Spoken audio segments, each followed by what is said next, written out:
Eric, you produce a show called 45 and Single. Bro, I'm 48 and single. Do you want to revive that franchise? if it's going to get me married, I'd be interested in doing that.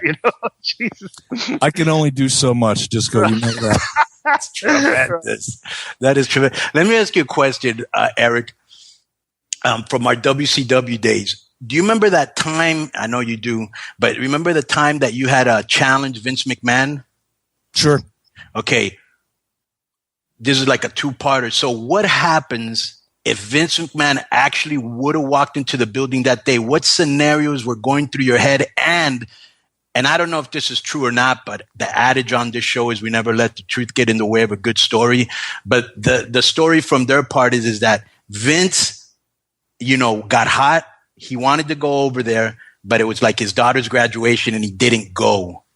What do you think would have happened if he would have gone? Well, I anticipated that he would show up because when I did that, everybody, and I didn't know Vince McMahon at that time. I knew of him certainly, but I didn't know him as a person. Right. So I didn't know whether he would or he wouldn't show up.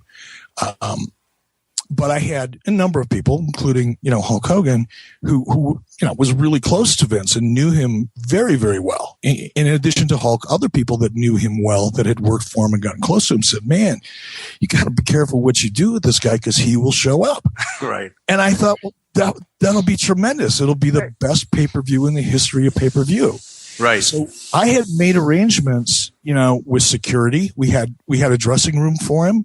I told our security that if he does show up, he and anybody that was with him were to be escorted in and treated professionally and courteously and shown to his room.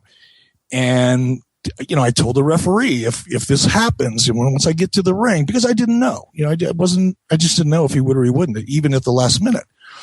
So I instructed everybody from security to the referee that if he shows up, the referee was just supposed to step aside. And if there was a 3 count, call it. If not, just let it happen. Now, the only person that I kind of put in play as my backup, so to speak, was a Big Show. Right. I told Paul White, I said, look, do not interfere. Do not get involved, no matter how bad it gets, unless it looks like there's going to be some kind of really permanent damage. Right. If somebody's life is in it, I wasn't worried about Vince's life, by the way. Yeah. So not that I wasn't worried about it, but I wasn't concerned with that aspect of it. But I thought if this guy shows up and he goes really bad for me, do not stop it unless it looks like it's going to be permanent injury or worse. Bro, that's the only backup that was the only backup that I had in play. That's a ballsy move, and that would have been great TV. But let me ask you this. When you met Vince, did he ever bring it up like, hey, that was pretty ballsy, pal? Or I don't think I forgot about was it ever brought up? No, it really wasn't. It was once he and I spoke on the phone, and I think it was the summer of 2002 when I went in there.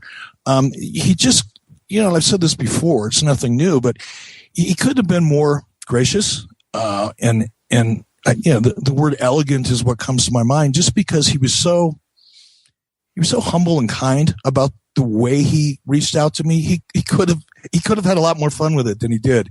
Right.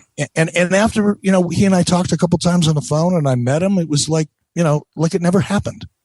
Wow. You would have thought he was a lot more vindictive, right? I didn't anticipate him to be vindictive, after, literally when I first talked to him, when he first called me in July of 2002, within 60 seconds, give or take, I knew we were going to have a good working relationship. So once I talked to him, I had no concern about vindictiveness or that kind of thing. Now, I'll be honest about it. I knew, it wasn't Vince really that I think carried around any issues, right. But there was still staff there, right. Some of them that are still there, right. That they did because they were on the receiving end of it and they were afraid of, their situation. They were afraid the company was going to go out of business and they felt that I was being, grossly unfair. So there was still some resentment, and I think there probably still is, at a very low level. But it's human nature. I don't hold it against anybody. So like things that happened like way back then, I don't think you can even be criticized for because those were pretty simple decisions because there was no like criticism except from just a few people. Well, look, I've never been shy about, taking criticism or taking risks that I knew would be criticized. That's just, I never have worried about that. Sometimes those risks work out and you prove your critics wrong, and sometimes they don't, and you prove your critics right. But there's no way to produce compelling television and be competitive if you're afraid of making a mistake. It's impossible, right? Because your product will become too vanilla, it'll become too mundane and too formulaic, and you'll lose an audience. So you got to take some risks, and if you do, you'll take some criticism along the way. So I've never had a problem with the criticism. The only thing that's gotten under my skin is one, bullshit, false narrative. Right. And the other one is, it irritates me, or used to. It doesn't anymore.